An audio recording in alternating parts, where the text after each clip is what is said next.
let me introduce Henri Plessers, who is head of mission for Central Africa within Planet Finance Network.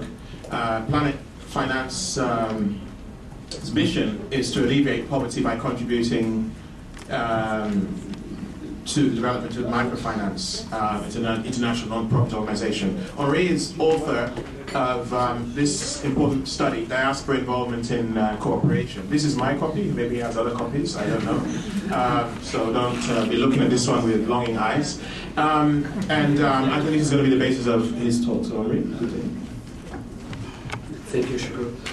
And thank you for inviting me today to speak with you about this study. What I would like to do is to talk about what we've done during the study. Our goal was to assess the potential role of microfinance in enhancing the development impact of migrant remittances. Based on the specific case of flows between Belgium and Kinshasa, capital of the Democratic Republic of Congo, and focused on the case of Money Trends, which is a leading money transfer operator in the Democratic Republic of Congo. What I'd like to see with you is the research methodology, how we proceeded, the money transfer and microfinance in Kinshasa and the regulatory framework, the market study itself and its results, of course, the value chains according to the money trends model, stakes, risks and opportunities about linking microfinance and remittances in the case of Congo, and recommendations we made to donors and policymakers which can finally be addressed to most of donors and policymakers in some similar cases. So about the methodology, the case study, as I said, was based on Money Trends, which is one of the leading MTU, as I told you, and offering electronic cash-based transfer services.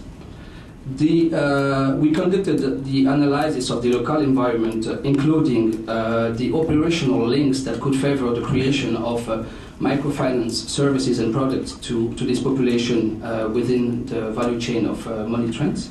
And we also conducted a market study among roughly 1,400 people, split it in three categories. First of all, clients of Money Trends, non-clients hawkers, and non-clients in premises.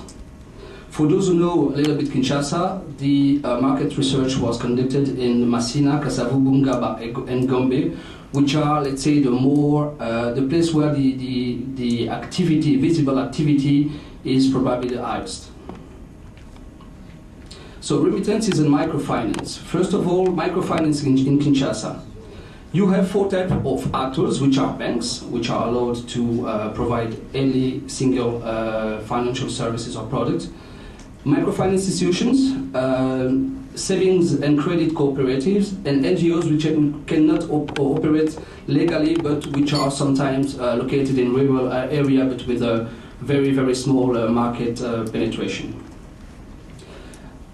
In 2007, it was considered that for the city of Kinshasa, there was only 57,000 clients in the microfinance sector, let's say the formal microfinance sector, against 60,000 bank accounts in the DRC for the whole country, which is 2.5 million square kilometers, so 80 times Belgium, to give you an idea. So just 60,000 bank accounts. That means that you have a population of 9 million inhabitants for the only city of Kinshasa, but with 8.8 employees in the formal sector, and so less than 1% of people banked in the whole country. The regulatory framework is let's say, the main obstacle to the creation of such services, because the regulation is institution-centric, meaning that you know who you have to be to provide some services, but it's not because you want to provide some services that you can. You have to be someone or someone specific to provide such services. In the case of credit and savings, only banks, MFIs and SACCOs can provide, but are not permitted to provide money transfer products. Only banks can. And the money transfer, as I said, banks and only MTOs. So there is no possibility so far, unless you are a bank, to provide such services. You also have the problem of red tape. We can talk about it later if you want, but I can tell you that it's very, very difficult to become a formal actor in the Congolese environment. And in terms of microfinance, standards and supervision mechanism has to still be clearly defined. Finally, the regulatory, fiscal and institutional risk is very high, meaning that you have an unstable political, administrative and institutional environment, and tax and regulations are complex and problematic.